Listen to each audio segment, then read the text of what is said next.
The housing market has changed, and we're not just talking a vibe shift.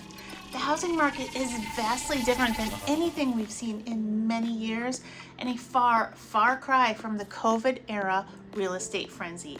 That white hot sprint of bidding wars, wave inspections, and offers $50,000 over asking. That's yesterday's news. Today, a buyer's market has officially rung the bell, tossed its coat over the back of the chair, and invited itself in for dinner. Hi, Emily Farber here, your favorite Iowa YouTubing realtor. I make videos all about real estate and Iowa, so if that sounds interesting to you, make sure you don't miss out by hitting that red subscribe button and ringing the bell.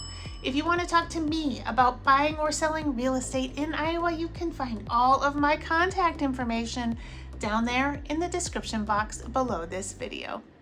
Let's talk a shift in power. Inventory is rising, but it's complicated. On a national level, there are now more sellers than buyers in the market. According to a recent Redfin study, about 1.95 million sellers are currently active in the housing market, compared to roughly 1.45 million buyers. That's a delta of approximately 500,000 more homes than there are buyers actively hunting, which is telling. So why the mismatch? A buyer's market can emerge in two basic ways: a flood of inventory, more sellers, or a pullback in demand, fewer buyers. Right now, we're seeing a mix of both. Thanks to the ultra low mortgage rates of 2020 through 2022, many homeowners are rate locked. They snagged interest rates in that 2 to 3% range, and understandably, they're not eager to trade those in for something that's double. But life, well, it happens.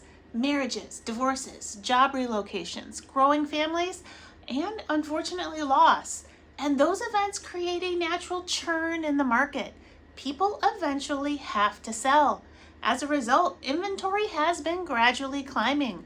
We're still not back to pre-pandemic levels, which were about 2.3 million annual listings in 2019, but we're inching closer. We're now hovering roughly 10 to 15% below those 2019 levels. Buyers are cautiously returning. On the flip side, those buyers, they're not gone. They're just more selective and financially stretched.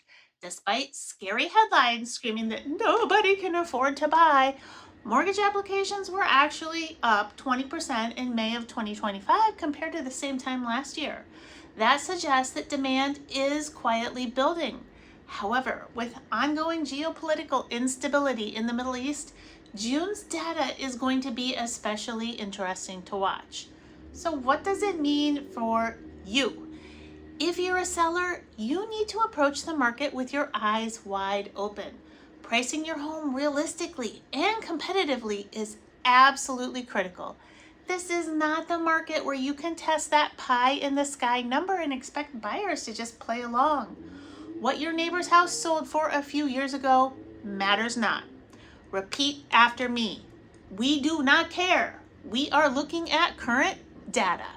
Homes that are clean, well-staged, and in great condition, they still get attention. But sellers need to be prepared to be patient, understand that it takes longer to get an offer, and be ready to negotiate. The days of take it or leave it, those are behind us. If you get an offer, don't assume that you hold all the cards.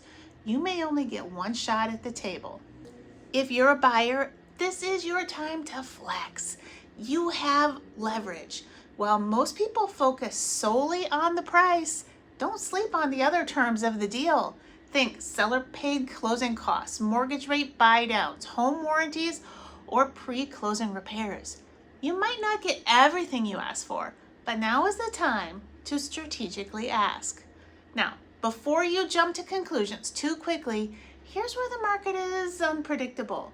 Homes that have it going on, be it price, condition, location, or all three. Stacey's mom has got it going on. Stacey's mom has got it going on.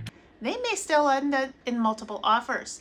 And in those cases, your negotiation power as a buyer is limited. And instead, the game becomes, what do you have to give in order to win? Are home prices crashing? No. Are they cooling?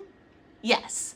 Let's clear this up right now. No, we are not in a price free-for-all. Home prices are still increasing year over year, just at a slower pace. I wouldn't be surprised to see growth moderate down to around 1 to 2% for 2025 compared to double-digit spikes in past recent years. That's a healthy slowdown. According to the National Association of Realtors, May 2025 recorded the slowest sales pace for that month since 2009. Sales were down 0.7% compared to May of 24. Home prices continue to rise for the 23rd straight month, no less. The national median list price was $422,238 in May, up 1.3% from the year prior. But here's where it gets interesting. The median sold price came in at $396,500, a solid $26,000 below list price. That's a list to sales price ratio of about 94%, which clearly indicates that there is more negotiation going on than there was a year ago. So, is the market broken? No, it's evolving. We've moved away from the frenzy and into a phase that feels slower, more grounded, more negotiable, and dare I say, more balanced. For buyers, it's finally your turn to explore options and ask for value. For sellers, the game has changed. It's still winnable, but you need to keep your head on and play smart. Hey, it's been fun, and I'll catch you later.